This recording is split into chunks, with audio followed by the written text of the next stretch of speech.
All right, here we go. Here we go. I'm gonna stand up now.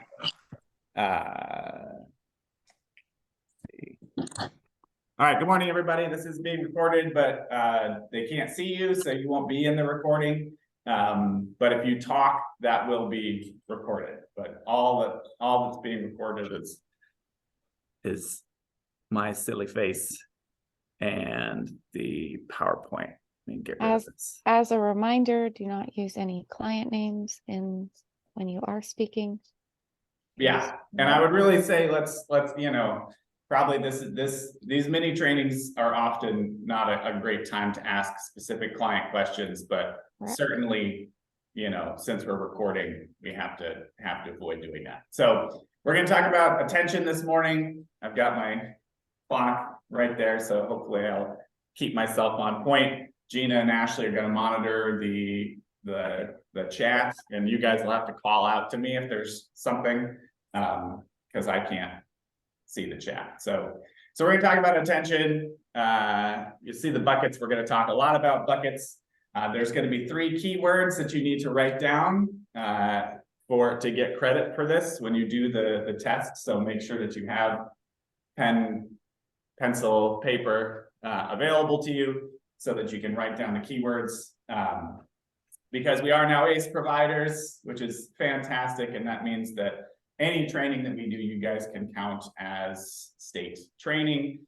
And if you are a BCBA or someday will be a BCBA, you can use this as continuing education credit. So let's talk about attention. Always. Clicker never works.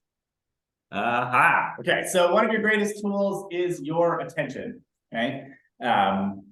So when you think about all the things that you can do with the clients that we work with the people that we work with, our attention, the attention that we pay to the people that we work with is one of the greatest things that we can use, one of the most valuable, one of the most powerful.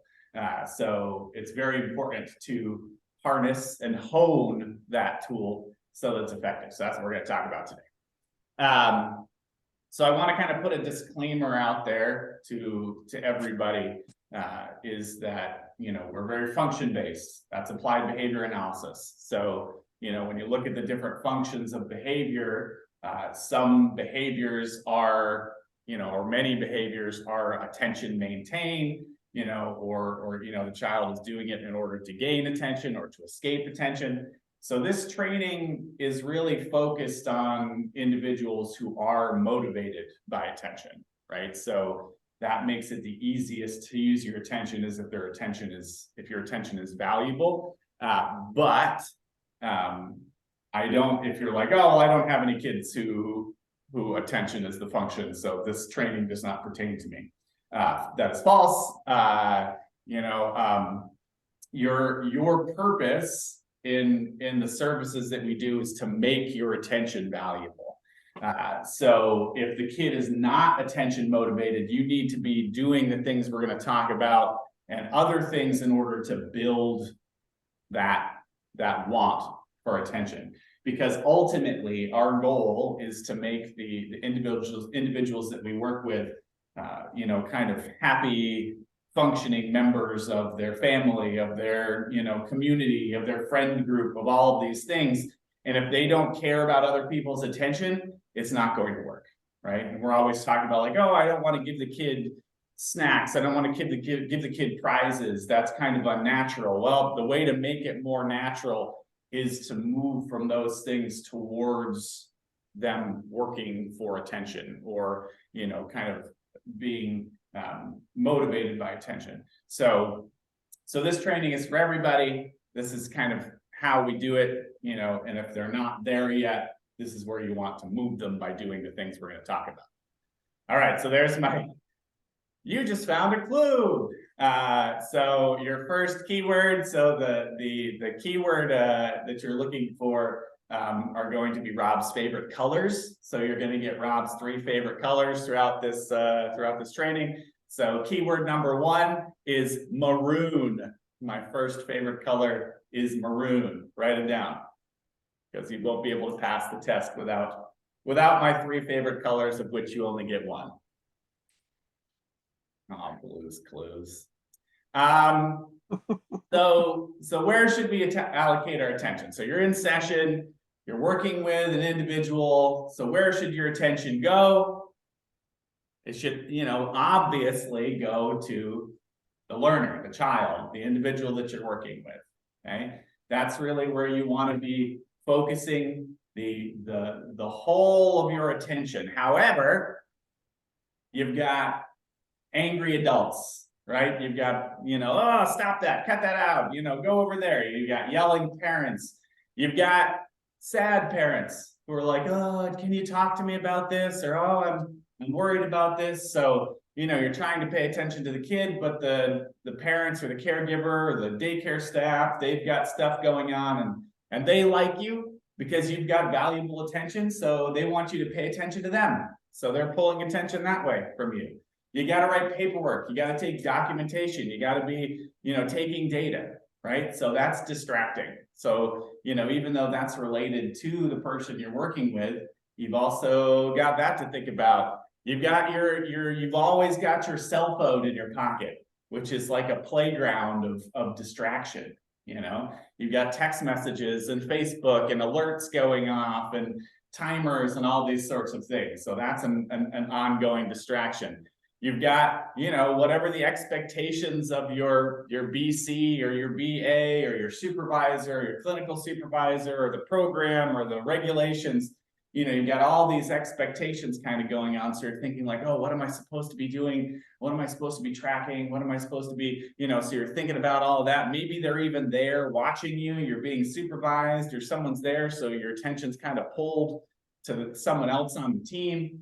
You're thinking about all the stuff you got going on in the back of your head. I got bills. I got, like, what am I supposed to do this weekend? Or, you're thinking about all that kind of personal stuff.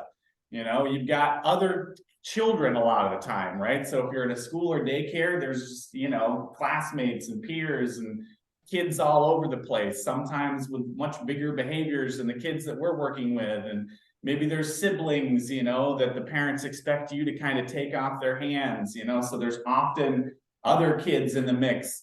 And then maybe there's cute little animals pooping in the corner, or there's, poop on the wall, or there's, piles of dirt or whatever it might be, right?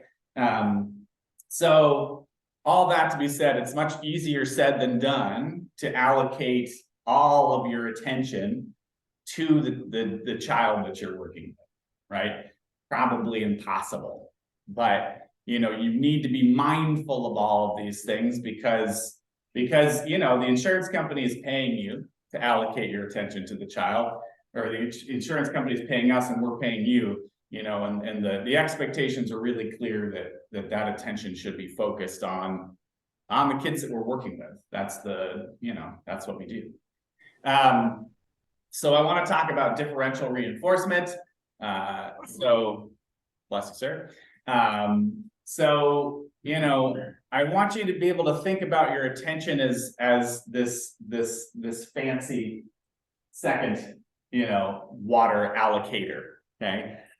So I like to talk about attention in terms of buckets a lot. So you've got a bucket full of attention, so I'm thinking about water, so a hose, you can turn it on and you can turn it off. That's about it, right? So a very simplistic kind of, use of your attention would be you're either paying attention to the kid or you're not. You're paying attention to the kid or you're not, okay? But we don't want to be like a hose.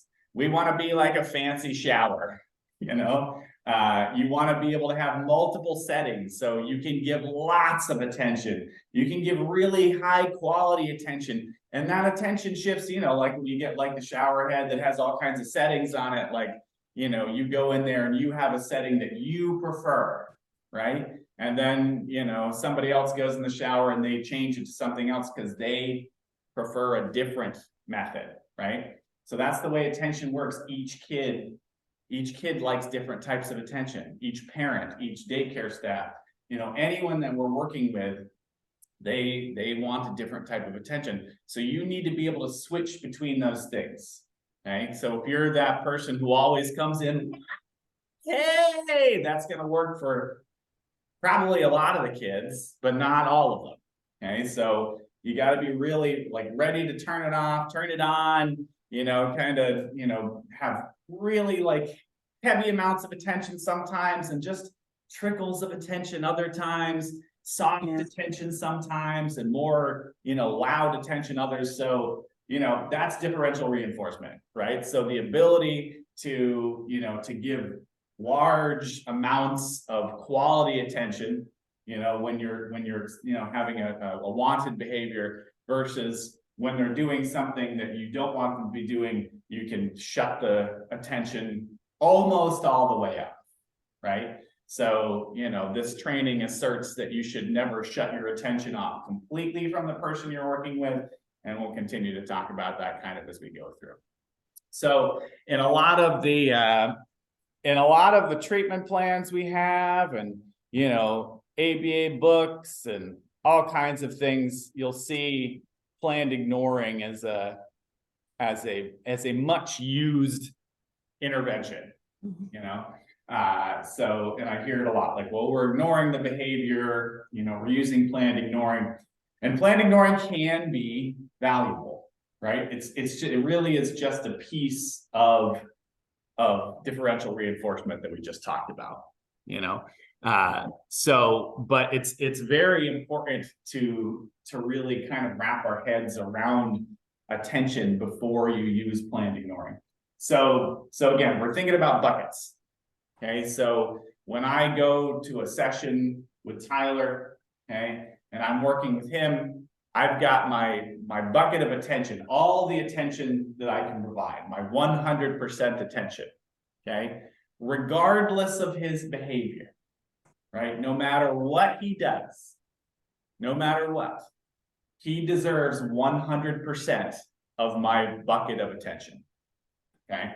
It's important to remember. So no matter what he does, he still gets the whole bucket, right? So planned ignoring states that when he's engaging in a undesired behavior, right, then attention gets turned off.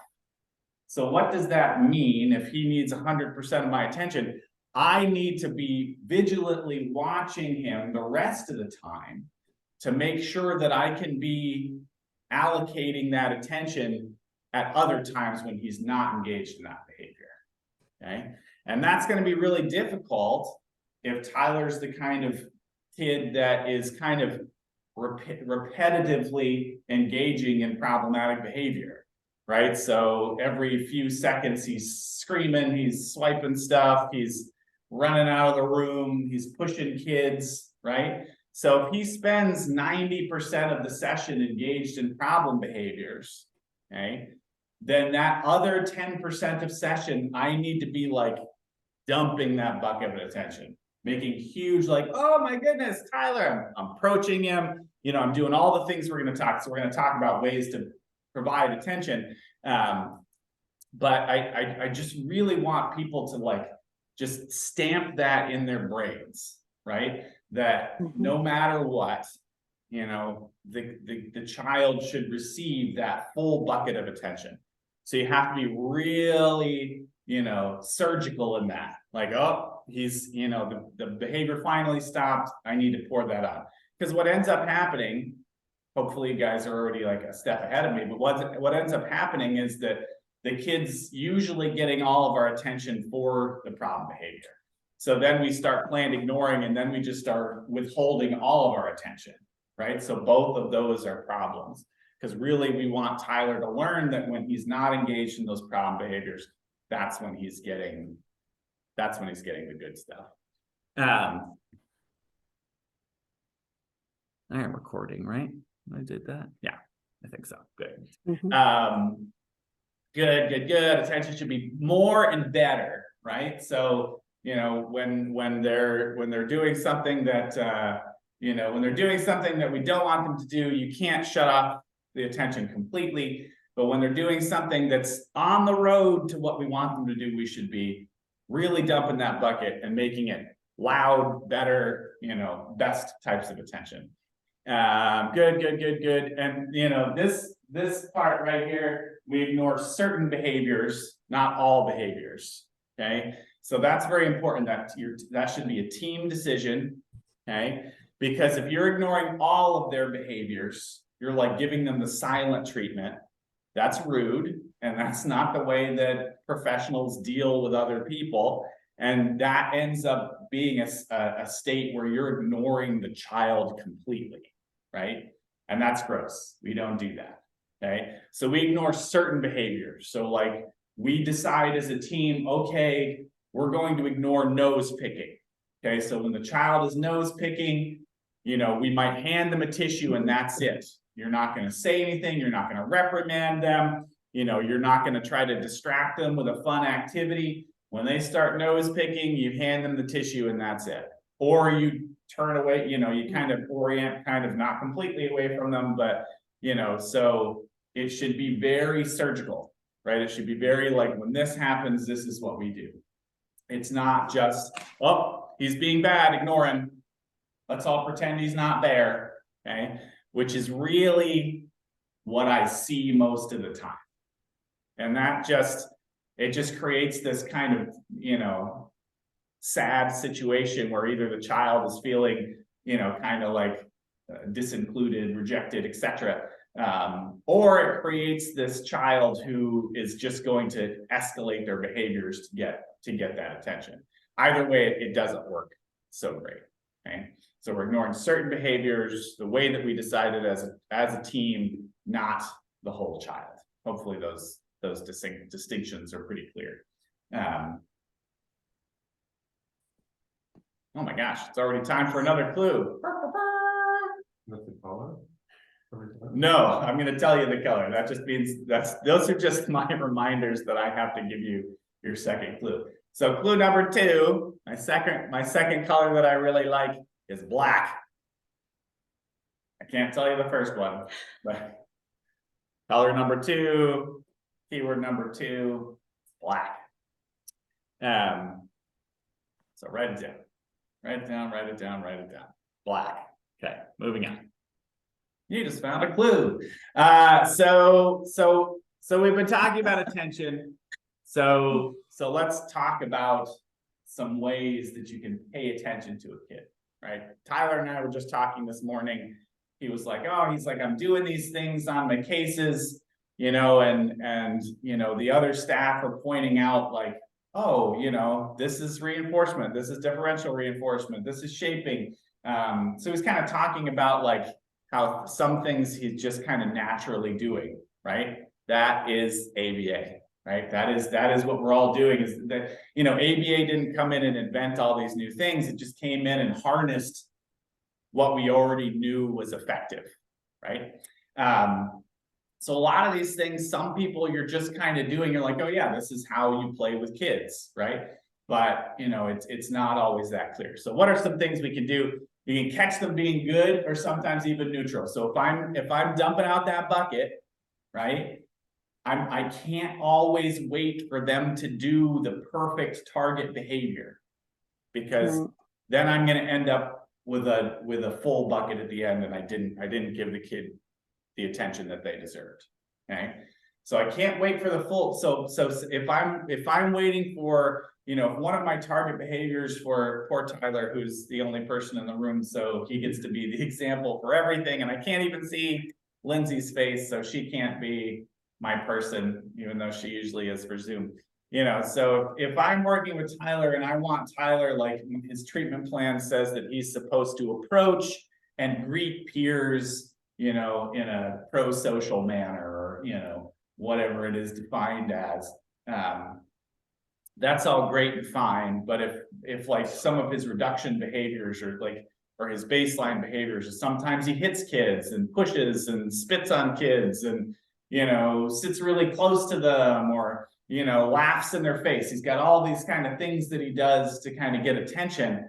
I'm not going to only give him my attention when he politely walks over to a kid, says like, excuse me, friend, would you like to play?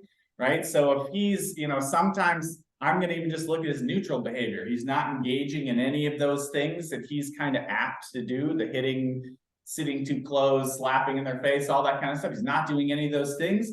So I'm going to allocate that as, oh, he's sitting there nicely. Like, hey, buddy, how's it going?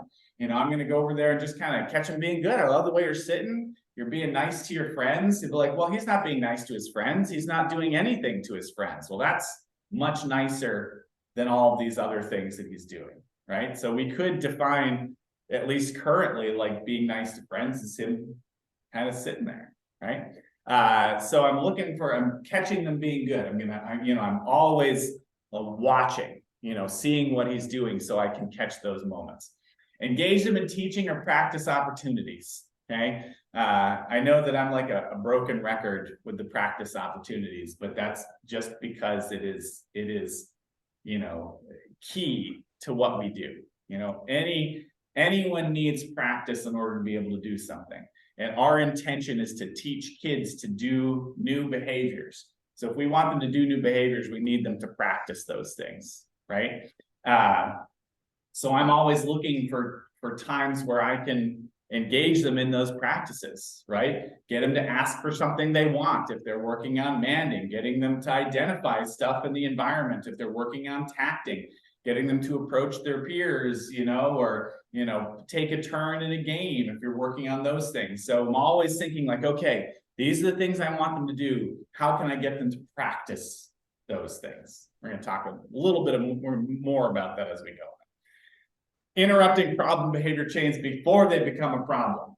Okay, so most behavior, especially like high-level problem behaviors, occur as the end of a chain of behaviors. Okay, so Tyler sometimes hits his friends. Okay, I love that we call all the kids that are not the kid you're working with their friends, right? That's not necessarily true, but he sometimes hits the peers in his group, okay? But usually, almost always, there's a chain of events that leads to that, right? Like, the peers are laughing, right? And then like Tyler stomps his feet, and then Tyler slams the desk, and then the peers start shouting, and then the teacher gets agitated, and then Tyler hits the kids. I know, like, you're all thinking like, oh no, I work with this one kid who like just kind of, often hits someone. I know that there are sometimes chains that you don't see the initial events in. I would argue they're still there. They're just not visible maybe. But most of the time with these high level kind of problem behaviors, there is kind of, preliminary behavior that leads up to it. So you can be interrupting that. I'm watching Tyler. I'm seeing what his affect looks like. Oh, he's starting to do the thing that he does before he hits kids, right? So I'm going to interrupt that. I can even reinforce that. I could say, Tyler, your body's telling me that you're getting mad, right? Thank you so much for telling me that you're mad. Are you feeling mad? Yeah, let's get out of here. Let's take a break. So I can reinforce that earlier behavior. So his brain starts to say, this is where I stop. This is where I get what I need. If I just wait until he hits, then partially that's on me. I knew it was coming and I let it happen, right? So now I'm responsible for the trouble he's in and the hurt kid. And also I just lost an opportunity to kind of teach him something. So interrupting those chains. Smile at them, high fives, fist bumps. Just show them that to you, they are a celebrity, right? To you, you wouldn't be with anybody else at that moment than them, okay? And sometimes that's true, right? And sometimes you gotta put that on a little bit. Sometimes, most of the time, you would rather be somewhere else with someone else, that's just kind of human nature. But you want them to feel like the center of your universe. Yeah? Yes. Good. Tyler's nodding his head. That's kind of how I feel. And I think that's really important. So how do you make that happen? Well, just by enjoying their company, smiling at them, high-fiving them, getting excited about what they're excited about, so, checking in on how you doing, how's it going, and you might be able to ask them those things depending on your client, or you're just kind of checking in on them, looking at their posture, their physicality, their facial expression, the noises they're making, however you determine, what kind of mood your child is in, you want to check in on that.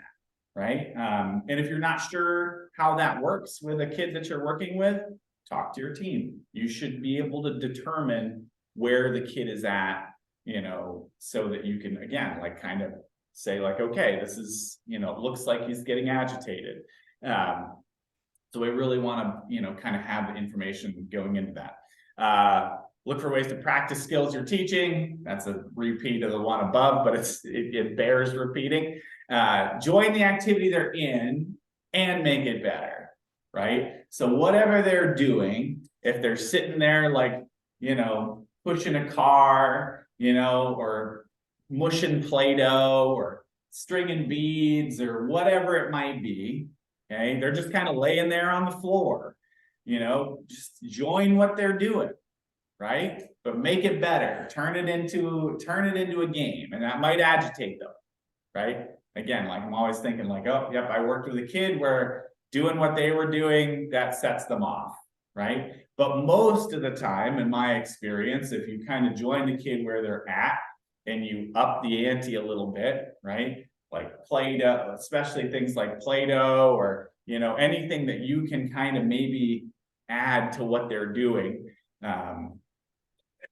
It's a great way to pay attention to them, right? Because you're kind of meeting them where they are, but you might be interrupting what they're doing. You might be messing up their kind of flow. So, just be aware, right? So that goes back to checking in on how they're doing, being vigilant for, their responses. You can prompt them to join something that's going on, in the room. So you can be like, hey, let's go over here. Look at that cool thing that's happening over there. Let's check it out. So trying to get them, especially if you're in a school or daycare setting, that's our, ultimate goal is to kind of meld them with the rest of the group. Ask them about their interests, right? So for our verbal kids, asking them about the video games they like, the movies they watch, the TV shows, the toys they play with, I can't state enough how valuable that is for your verbal kids, especially the ones that have like specific interests, which is kind of like an autism thing. So, let them talk about it and ask questions and research it together and have them show you stuff. They're not really used to that in most cases. Most adults are like, oh, yeah, cool. And they walk away, right? Oh, I don't really have time to talk about that, or I'm not interested in that. So you could be that adult who's like, bugs? Yeah, tell me more about bugs. Tell me more about antique lighting fixtures. Tell me more about, panic hardware, whatever it is that they're into. Ask them about it, show interest.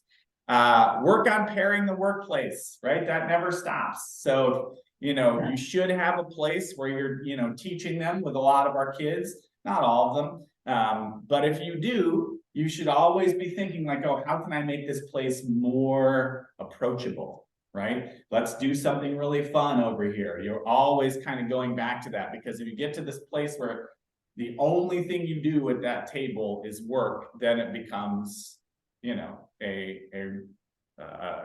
reflexive motivating operation. It becomes a place they don't want to be at, or they associate it only with work. So you're always thinking about that, not just during the pairing phase. Delivering reinforcers, right?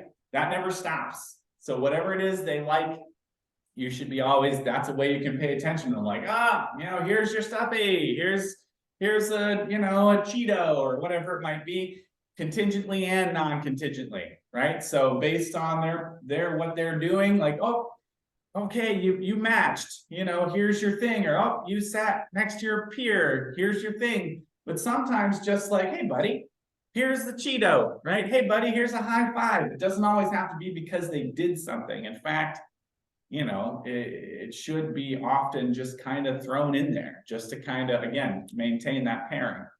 Dance, sing, act silly, be weird near them, like get, kind of let go of some of that stuffiness that adulthood kind of brings to us, and just kind of let loose, and even maybe they're just going to make fun of you. That's hilarious, I think that's a great way to pair with kids, is to do things that they find cringy. It's worked very much for me. Get on the floor with them, climb with them, run with them, climb trees, pick up bugs, smell flowers, go outside, climb rock walls, look under rocks, get your feet in the creek, all of it, right? All of it. Pretend the basement is a dungeon and explore like your knights. I don't know. All of it, right? Just kind of get out there and do kid stuff, because then you're pairing the two of you, you're getting the kid to do things that are, creative and fun and stuff that their peers might do. And you're just kind of creating this fun environment, right? But all these things are attention. And then down at the bottom, intentionally and little, smaller font, redirect problem behavior. So that does require attention. But that should be like on the back burner. Like that should only be happening when all these other things kind of have failed a little bit, right? And it's going to happen more in the beginning, but as things go on, they should be so excited you're there and you're engaged in all these things that the problem behavior is not happening a lot. They're getting reinforcement, they're getting attention, they're feeling successful, so the problem behavior just kind of stops. And that's, we have a lot of families who will say, like, I need you guys to stop doing the stuff you're doing so the kid does, so that they will curse or yell or get upset, so that you see what I'm seeing, right? This is kind of a message from a lot of caregivers. But that's, unethical, right? To create problem behavior on purpose. Now, if we're creating like an unrealistic situation, and sometimes like maybe we pull back on that a little bit. If we're not presenting any demands at all, yeah, then sure, they're going to have problem behavior. And we're not, in fact, we're probably going to make the problem behavior worse when we're not there. So we do need to still be, expecting things and putting demands on them. But when you pay all this quality attention, that becomes easier. And hopefully the caregivers kind of see that. So, a lot of this stuff has kind of this goal, or kind of our work has this goal of enticing them to approach you. Okay. It's kind of, I search for pictures for these trainings. So I searched for candy dealer. And a lot of strange things can't come up. Apparently there is some sort of cartoon or YouTube video character called the Candy Dealer this is not him. He's I don't know, but it's funny the things that pop up when you search for things. But so, I always want us, to be considering, thinking about enticing that approach. It's our job to make ourselves valuable, so that the kid wants our attention. And it's not just the kid, right? This is also like the caregivers, although all the way back to like the first slide, you don't want the caregivers kind of swooping in and kind of eating up all your attentions, and, so you don't have any left for the kid. But that is a consideration. You want to be valuable to the staff that you work with. You want them to see you as valuable, so that, they're going to approach you and answer your phone calls and, get you the materials you want. And, you want to be valuable to the caregivers, so they're taking your advice and they're working with you and they're continuing the service after you leave. So it's stuff to think about with everybody, but, we're really talking about the client. So what can you do to kind of build these things up, right? So some people are funny, right? So my initial relationship with Tyler was he would come into my office and tell me a joke every day. That was kind of where it all began. And now he's one of our star employees. So, it's a long road, but funny goes a long way, right? All these funny looking comedians, they all have beautiful spouses, right? Why? People like funny, Are you fun, right? Do you make funny noises, cool noises for cars, like you can make, sound effects, you bring fun stuff, you make, the Play-Doh dance, whatever it is, right? Are you silly, right? Again, like not taking yourself too seriously. Are you a reliable source of information?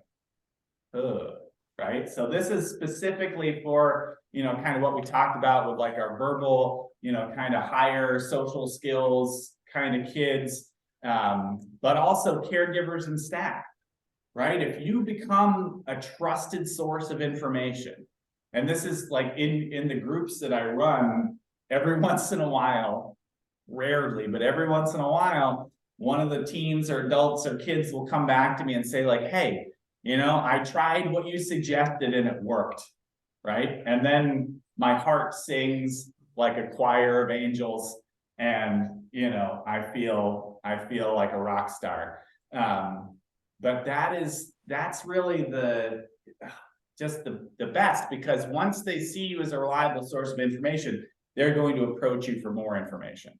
So that works with kids. Like if you know how to beat video games, if you're good at video games and you can give them information on that, that's a superpower for a lot of these kids, right? Or how to look up the information, or but for parents and other staff, it can't be understated, right?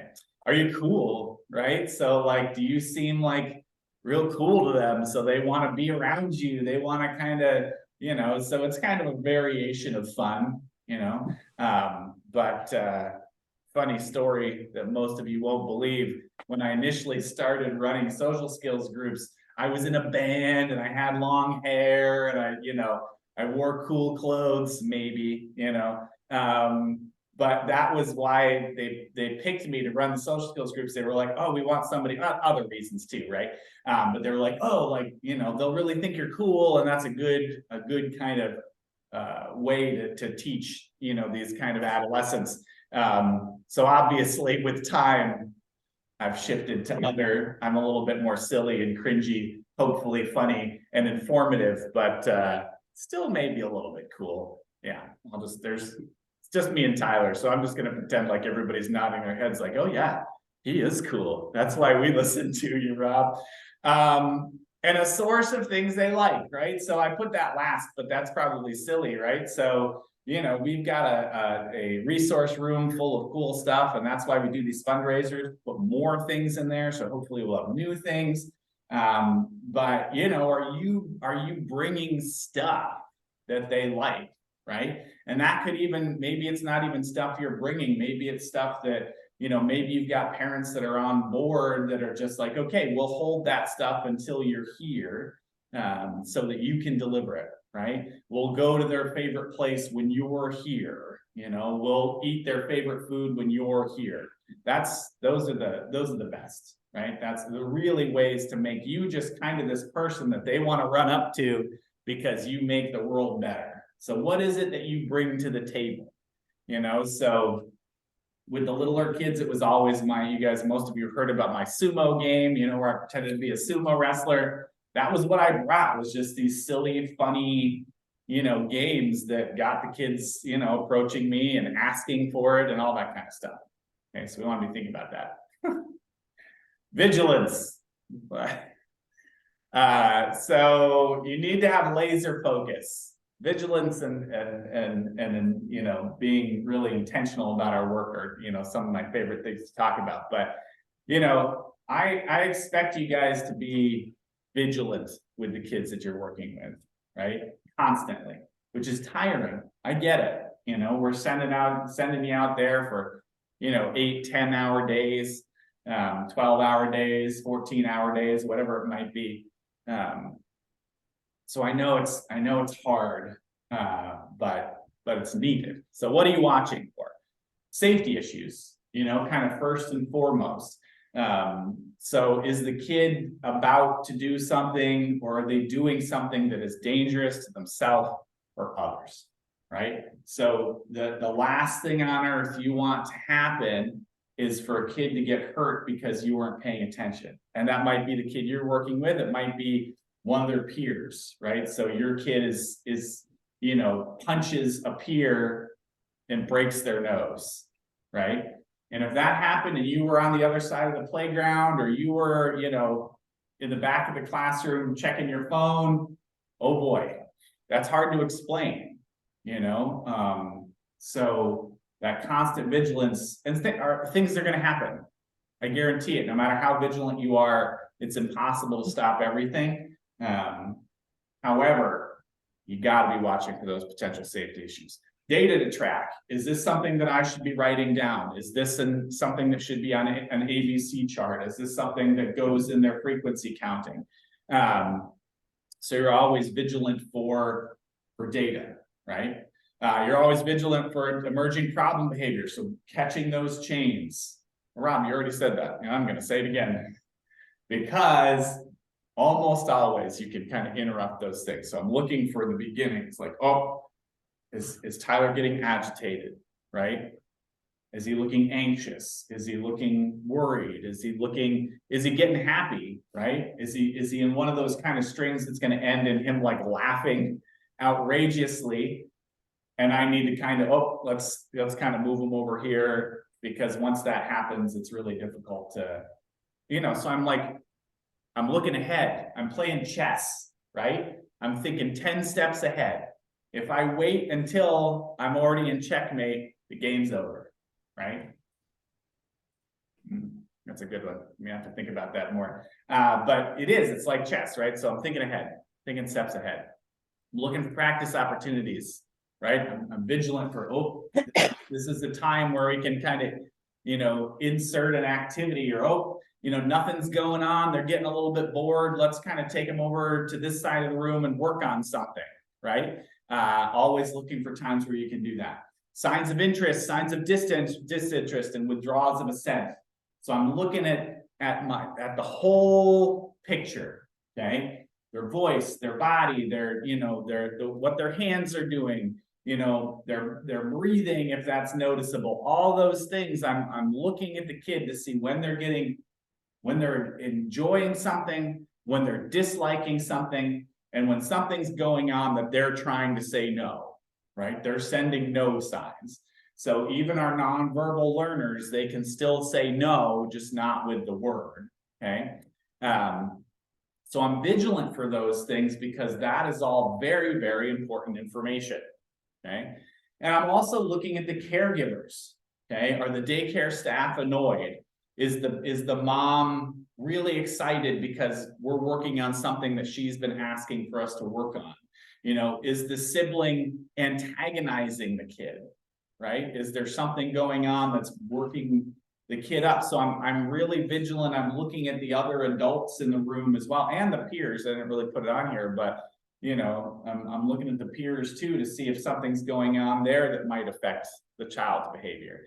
But I really want to know, like, when does dad find my service valuable? When is the teacher, looking at me like staring daggers at me? That's important information, because they are part of the treatment team, and I can't just ignore them. I need that information.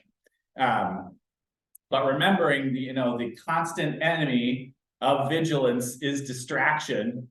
Oh, shaboom, the Death Star explosion on your cell phone, right? So when that cell phone is out, even if you're tracking data or you're using it for, programming, it's still potentially dangerously distracting, okay? Because you've got it out tracking data, and your mom just texted you, or there's a sale at Kohl's, whatever it might be, that's going to pull your attention, so you got to be really careful about those things. And it's not just your cell phone, right? It's the bird that landed outside the window out there. It's the noise that's going on in the hallway of the classroom you're in. It'd be all kinds of stuff, but we really want that laser focused vigilance. So then vigilance needs to turn into practice. Okay, so what do you do with that vigilance, right? So you're constantly watching the kid, and that should be looking for things you can reinforce. Okay. Tyler just folded his hands very nicely.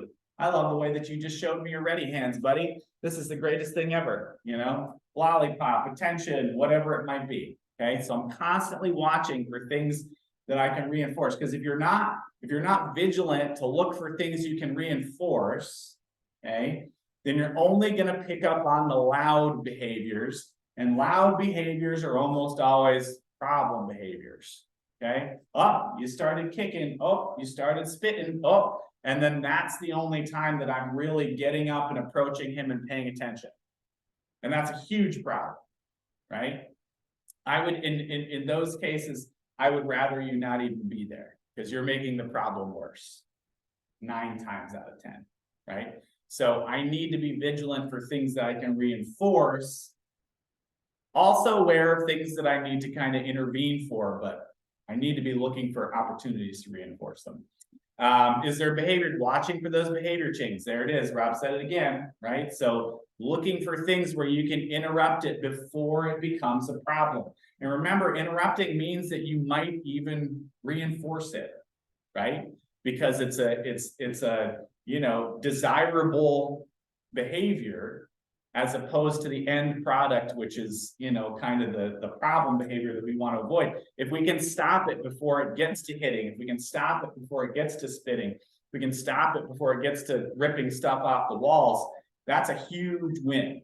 That's a huge success. So you can reinforce that initially. Ultimately, that's not where we want to go. But when we're at the place where he's still hitting, breaking, biting, whatever it is, I can reinforce those things. So I'm really looking for those things and not just letting them happen. And I can shape, or I can foster things that I see, right? So if I see him kind of like leaning towards his peers, right? And I'm like, this is like one of those times where he might scream at them or spit at them or yell at them. I could go in and I could prompt. I could use the skills that I have to make it more likely that he'll get to where we want him to be, right? So I can reinforce those approximations. I can prompt him through to the next step. Is there behavior happening that I should be tracking, right? So is this something I should be writing down and reporting? Is there a practice opportunity? You just said that like 25 times, Rob. Yep, I'll say it 155 more. Those practice opportunities are pivotal, are key, so you're always looking for time to practice. So if there's just like nothing going on, like you're in a daycare and it's just kind of like chaos time. Now, some of our kids like chaos time, right? So then we want to kind of be in that. But there's a lot of opportunities, I think, where we can take the kid aside and say like, let's work on this. Let's play this. Let's build this skill. We got to be looking for those times, those practice opportunities. Because if the kid needs to practice it 1,000 times to get it, and you're only practicing it once a day, then you're going to need 1,000 days for them to learn it, right? And 1,000 days is more than 2 years. It's almost 3 years. Yeah, that's too much, right? So you got to be practicing it more. And is there something new? Like we're like, this needs to be added. Like, this needs to be a target. They really like this. We should use this as a reinforcer.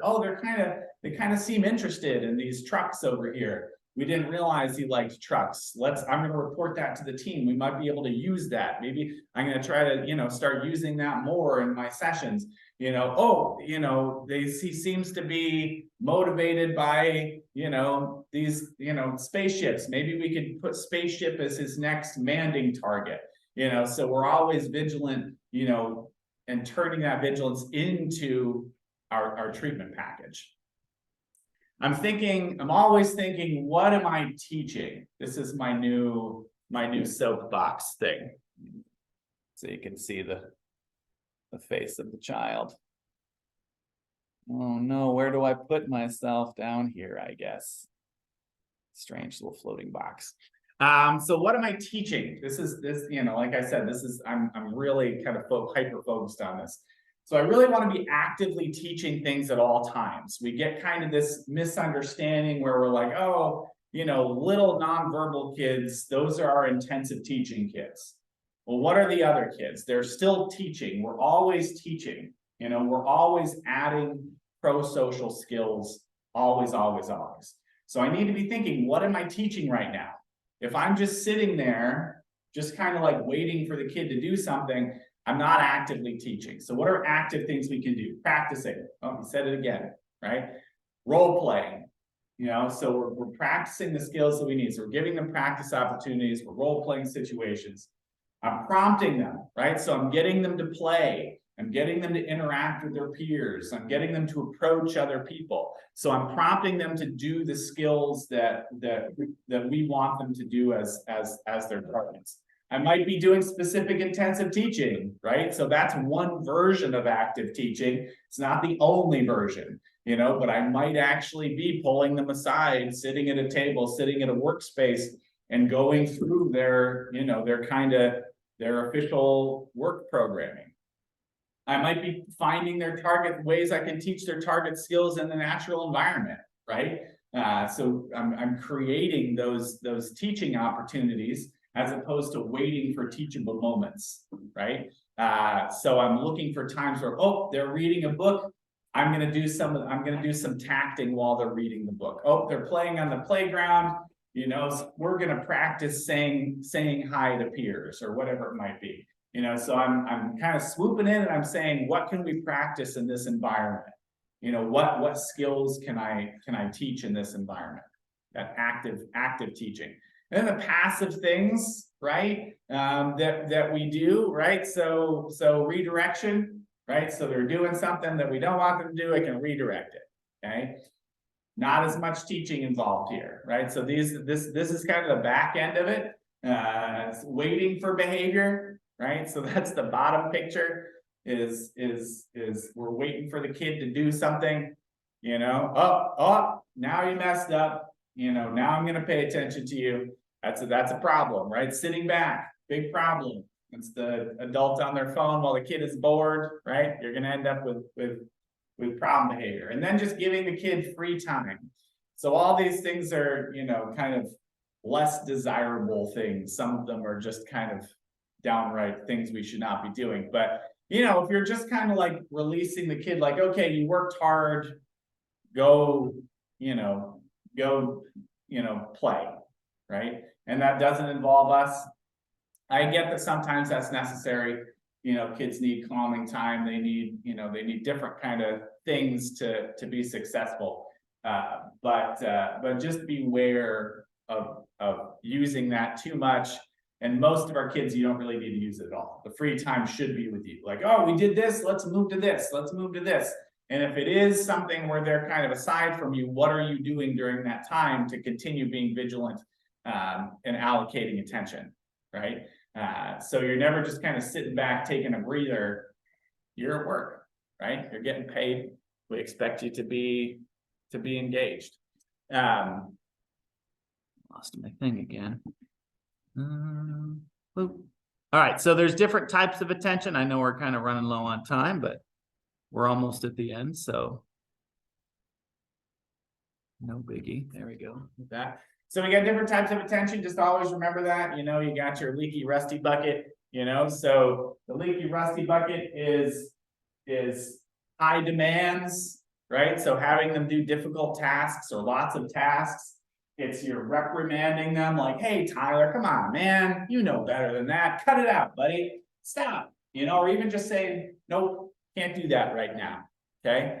All of those things fall in the rusty bucket, right? All of those things fall in, these are things that some of it you don't have to, some of it you shouldn't be doing at all. Reprimanding the kid and like yelling at them is something we should never really be doing, right?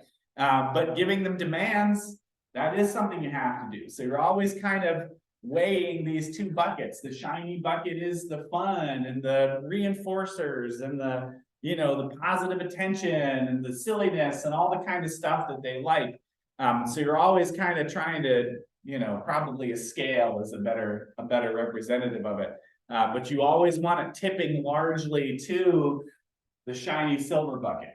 Okay, so you are still someone that they want to approach. So just thinking like, you know, always outweighing that stuff that's, you know, that is typical. Like adults, like, you know, they spend most of their time with kids, yelling at them, telling them what not to do, telling them what they're doing wrong, you know, telling them they need to do things, you know, so you want to minimize that as much as possible. Oh, your final clue. All right, so Rob's final favorite color is blue, which works pretty nicely. So keyword number 3 is blue. Rob's third favorite color is blue, and specifically liked blue, but that is not what you need to remember. Just remember blue. Okay. So keyword number 3, blue. All right, so light blue, okay, like Tyler's hanky. So we got a couple more slides. I know we're coming up on time. So, you know, some other additional kind of fun things we can do, right? So this kind of happens vicariously, but sometimes we do need to do it more intentionally, right? So we're modeling allocation of attention for the other people in the room, caregivers, you know, teachers, peers, etc. Okay, so we're paying a lot of attention to the kid. So people are watching us do that, right? We're pointing out their strengths, like, look how fast he is. Look how funny he is. Did you see what he did the other day? Did you see how polite he is? Did you see how nicely he's sitting? So we're flipping the script, because a lot of times these kids that we work with are like, oh, he's a problem. He's quiet. He doesn't like anybody. He's, you know, nasty, whatever it might be. Our kids get these bad reps, which is, you know, sickening for any kid to have any kind of rep.